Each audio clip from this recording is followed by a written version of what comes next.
Bonjour à tous et bienvenue sur ce nouveau tutoriel. Aujourd'hui je vais vous expliquer comment mettre en place du tracking sur les différentes pages sur System.io, que ce soit des tunnels de vente, donc les pages de capture, les pages de vente, les pages de paiement, mais également sur les blogs pour ceux qui utilisent la fonction blog, puisque en fait le principe sera exactement le même. Donc je vais plutôt vous montrer comment ça se passe sur un blog et vous aurez juste finalement à reproduire ça sur vos pages, sur toutes, je dis bien toutes vos pages de tunnels de vente ou de site internet, donc vos pages de blog et vos articles de blog. Donc le principe sera le même à chaque fois. En gros, on va devoir récupérer un script chez Google Analytics que l'on va coller sur nos pages System.io.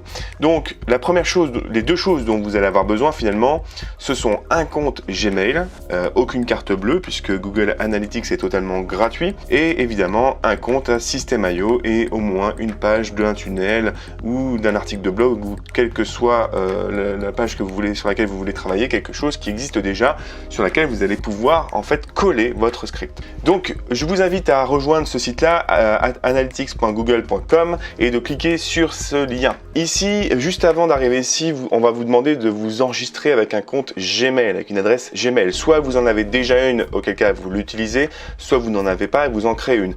Je vous invite vraiment à créer une adresse Gmail qui sera dédiée à ça pour, voilà, ça sera, moi c'est ce que j'ai fait, j'ai vraiment une adresse Gmail qui me sert qu'à l'analytics, mais qui héberge également mes sauvegardes de mon site WordPress, parce que moi j'ai un site WordPress, même si je m'intéresse vraiment au blogging sur System.io, qui est quand même intéressant pour les personnes qui n'ont vraiment pas le temps de créer un site WordPress et qui veulent simplement avoir une présence sur Internet. Donc une fois que vous êtes logué finalement, que vous avez créé votre Gmail ou que vous vous êtes logué avec votre adresse Gmail, vous allez arriver ici. Auparavant, Google vous aura peut-être posé une petite question. Moi, c'est ce qui m'est arrivé. Je marquais pas maintenant, il me semble, et je suis arrivé ici.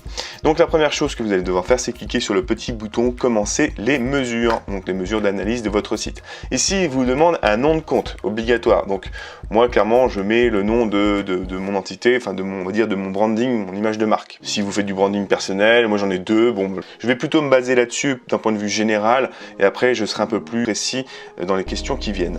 Donc vous cliquez sur suivant, ici il n'y a pas besoin de cocher autre chose. Voilà, ici il vous demande de créer une propriété pour Google Analytics pour mesurer les données sur votre site web ou vos applications.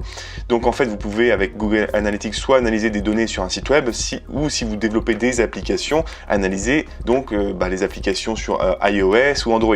Donc ici le nom de la propriété, moi c'est ici que je vais mettre le nom de mon site internet, celui par exemple que je créerai sur System.io. Voilà, on va changer ça. Alors moi je le change parce que clairement mon audience elle est pas aux États-Unis, et hop, on remet ça en euros. On fait suivant. Ici, il vous demande quelques petites questions, votre secteur. Bon, on va marquer autre, voilà. Vous n'êtes même pas obligé de le saisir, ça, en fait. La taille de l'entreprise, bon, de 1 à 10. Voilà, je suis peut-être un peu schizo, peut-être plusieurs en moi. Donc, on fait donc créer, ici, pour avoir les conditions générales de vente qui s'affichent en anglais. Donc, j'accepte. Ici, moi je ne coche rien, en fait ce sont les communications de Google, il vous demande vos préférences, etc. Bon, enregistrer, je ne vais pas le faire, vous pouvez lire plus précisément ce qu'il vous propose. Moi c'est vraiment une boîte mail que j'ai créée spécifiquement pour ça, pour pouvoir faire le test aujourd'hui. Donc vous arrivez ici, on a déjà presque terminé, donc c'est très rapide. Là, comme je vous l'ai dit tout à l'heure, vous pouvez donc soit superviser un site web, soit une application que vous avez développée pour Android ou pour iOS ou pour les deux. Vous pouvez même faire pour les trois, évidemment. Nous on va se concentrer sur un site web. On clique ici, il nous demande donc de renseigner l'adresse du site web en question. Donc vous mettez votre nom de domaine, ou alors vous mettez l'adresse du site hébergé sur System.io. Si c'est votre nom.system.io, vous mettez ça évidemment, .fr. Mon site web, je vais marquer, voilà, site web, je vais marquer même reverse business, voilà. Ça c'est le site web, c'est le nom du flux qui va être dédié à ça. Si vous aviez une application, si vous aviez autre chose, je sais pas moi, par exemple un slash shopping, vous auriez pu mettre nom du flux shopping. Voilà, c'est vous qui déterminez ça, c'est vraiment derrière pour vous y retrouver quand vous aurez peut-être plusieurs sites à analyser. On crée un flux. Alors ici, vous pouvez choisir le type de mesure que vous voulez mettre ou pas en les décochant. Donc évidemment, les pages vues, ça paraît évident, mais vous pouvez également avoir d'autres informations que vous pouvez enlever. Moi, je vous invite vraiment à tout laisser. Créer un flux. Et là, on va arriver sur la page qui nous intéresse tant. Hop là. Alors il vous dit qu'il y a un ID de mesure qui existe, le voici. Alors ça c'est clairement quelque chose que l'on va renseigner notamment sur le plugin KitSite sur WordPress, pardon, qui est un plugin donc qui permet finalement d'avoir un petit résumé, un petit dashboard, mais vraiment très sommaire des résultats d'analyse de votre site. Et pour avoir plus de détails, dans tous les cas, vous êtes obligé de venir sur Google Analytics ou de prendre des plugins premium sur WordPress, mais clairement quand on peut avoir l'info gratuitement sur un site, voilà, moi je préfère clairement venir de temps en temps sur Analytics, aller un peu plus loin dans l'analyse de mes différentes pages de mes différents sites. Donc ça, c'est plutôt pour le plugin en fait, hein, c'est quelque chose qui est demandé dans le plugin. Voilà, ce qui va nous intéresser se trouve ici, donc le Global Site Tag. Donc en fait, c'est la petite balise en Java qui est ici. Hop, et il suffit de récupérer ce script. Alors, il vous dit copier le global site tag dans la section head de votre code HTML. Donc, c'est dans l'entête, le header. Ok, donc ça, c'est important parce que dans System.io, il va falloir que vous déterminiez si vous voulez mettre le code dans le header, donc dans l'entête, ou dans le footer, le pied de page. Donc là, il nous dit bien dans le header. Donc, on va faire ça. On va se rendre tout de suite sur System.io. Donc, vous faites bien un copier et vous allez aller sur System.io. Alors, là, pour l'exemple, je vais vous montrer rapidement un petit tunnel que j'ai créé rapidement pour YouTube. J'ai dû l'utiliser une ou deux fois, je crois, sur mes différentes vidéos. Donc déjà je voulais vous montrer les statistiques que l'on a grâce à System.io qui sont déjà intéressantes. Bon, comme je l'ai dit, il y a vraiment pas beaucoup de données, mais c'est pas grave, elles sont parfaites pour illustrer finalement les résultats que vous avez déjà avec System.io. Elles sont simples, mais elles ont le mérite d'être là et déjà d'être très intéressantes. On voit qu'ici j'ai eu sur les 6 clics, hein, les 6 pages vues, finalement ce sont des clics, c'est des personnes qui ont cliqué sur mon lien. J'ai eu quand même 4 inscrits à cette page, donc elle convertit bien, c'est vraiment une petite page de capture qui offre des e-books, et donc j'ai 67% de taux de conversion. Ok, et derrière je vois que les 4 inscrits forcément ont été redirigés vers la page de remerciement. Là il me dit 0% de taux de conversion, ce qui n'est pas normal puisque je n'ai aucun clic à réaliser sur la page de remerciement. Il n'y a pas d'enregistrement surtout sur la page de remerciement, pardon, c'est pas une histoire de lien. En revanche, vous ne pouvez pas voir le taux de rétention, donc le temps qu'une personne est restée sur votre page, par exemple. Alors là, clairement, pour une page de capture, c'est pas forcément le plus intéressant. Ce sera plus intéressant pour un tunnel de vente ou pour une page d'un blog ou d'un article de blog. Vous n'avez pas non plus le taux de rebond, c'est-à-dire le nombre de personnes qui sont arrivées sur cette page et qui sont parties aussitôt, quasiment, dans quelques secondes. Donc ça, le taux de rebond, on veut qu'il soit le plus bas possible. Si les gens partent rapidement, ça veut dire que votre contenu n'est pas assez accrocheur. Donc voilà, des informations comme ça qui manquent un petit peu ici, que vous allez pouvoir avoir grâce à Google Analytics. Donc tout l'intérêt d'avoir ça, c'est également de pouvoir avoir des infos démographiques, depuis quel pays les personnes se connectent. Alors bien évidemment, vous n'avez pas forcément c'est pas forcément des Américains qui viennent, quand vous avez des personnes qui se connectent depuis les États-Unis, ce ne sont pas forcément des Américains, ce sont peut-être tout simplement des expatriés, donc des Français qui travaillent directement aux États-Unis ou dans d'autres pays, et donc ils se connectent à votre site. En revanche, si vous voyez que vous avez beaucoup de gens qui viennent depuis les États-Unis avec un taux de rebond important, c'est peut-être tout simplement parce que, effectivement, cette fois-ci, vous avez des Américains qui arrivent sur votre site parce qu'ils sont peut-être intéressés par votre contenu, que Google Traduction leur a permis d'arriver jusqu'à votre site et qu'une fois qu'ils arrivent sur vos pages, ils comprennent rien malgré la traduction parce que bon, c'est reste de traduction automatique et qu'ils repartent aussitôt. Et donc peut-être pour vous, vous levez peut-être aussi un intérêt sur sur un pays, sur une nouvelle zone de chalandise finalement que vous pourriez cibler. Donc autant d'informations qu'on a tout intérêt à exploiter, d'où l'intérêt de Google Analytics. Donc pour pouvoir mettre ça en place, vous retournez sur la page paramètres et quelle que soit votre page, si vous êtes sur un blog, évidemment, c'est pareil.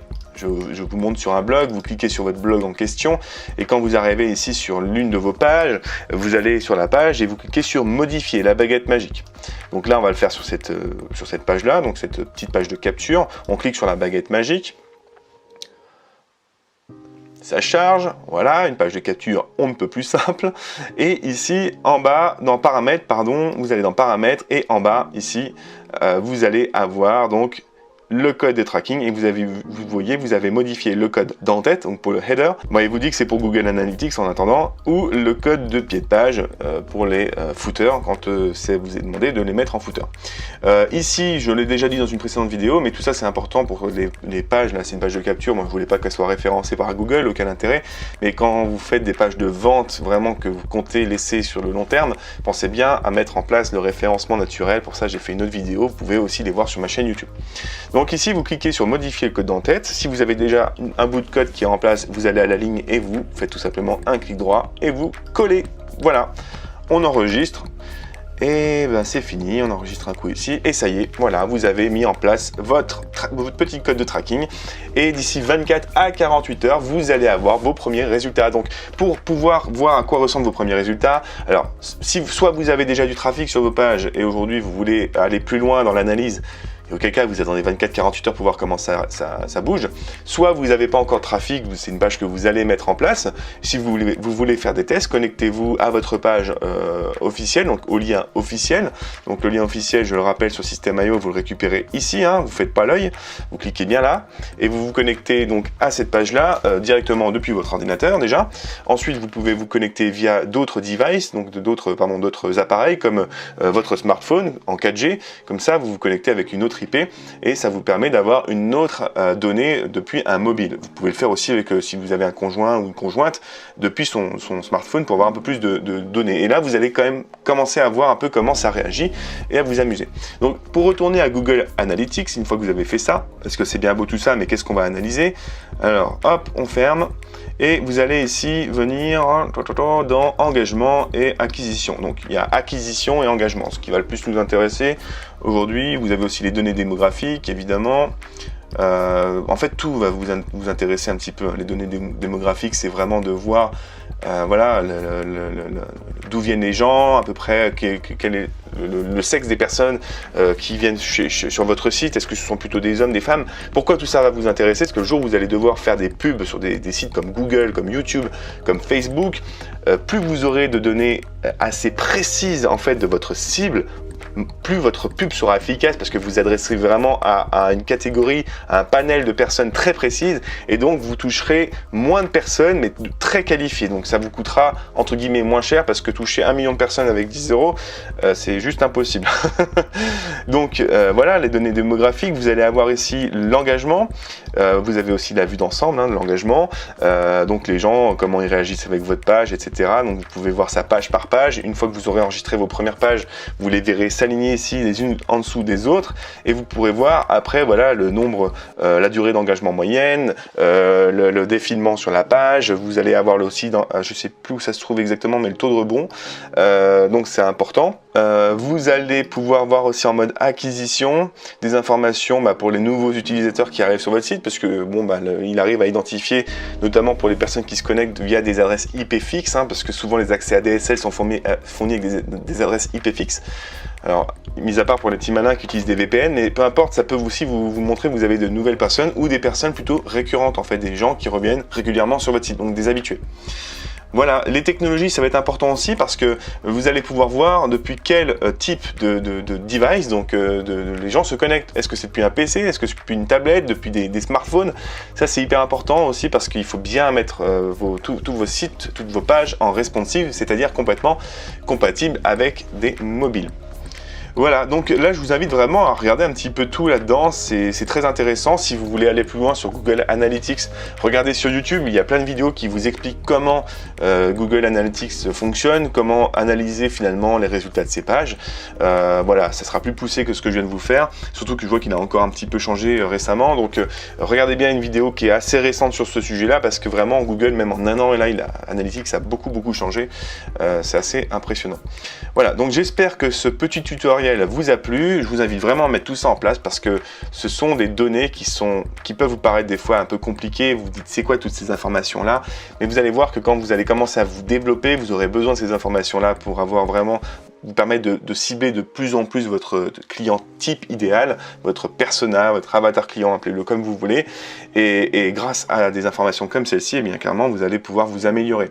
Et voir qu'une page a un taux de rebond important, c'est aussi un indicateur, comme je le disais, qu'elle n'est pas assez accrocheuse et qu'elle ne donne pas envie, et donc se remettre en question et retravailler peut-être sur une autre page qu'on mettrait en A/B testing sur System.io. Et voilà, donc si vous avez des questions, n'hésitez pas à les poser en commentaire, je me ferai un plaisir d'y répondre, et je vous dis à très bientôt pour un nouveau tuto.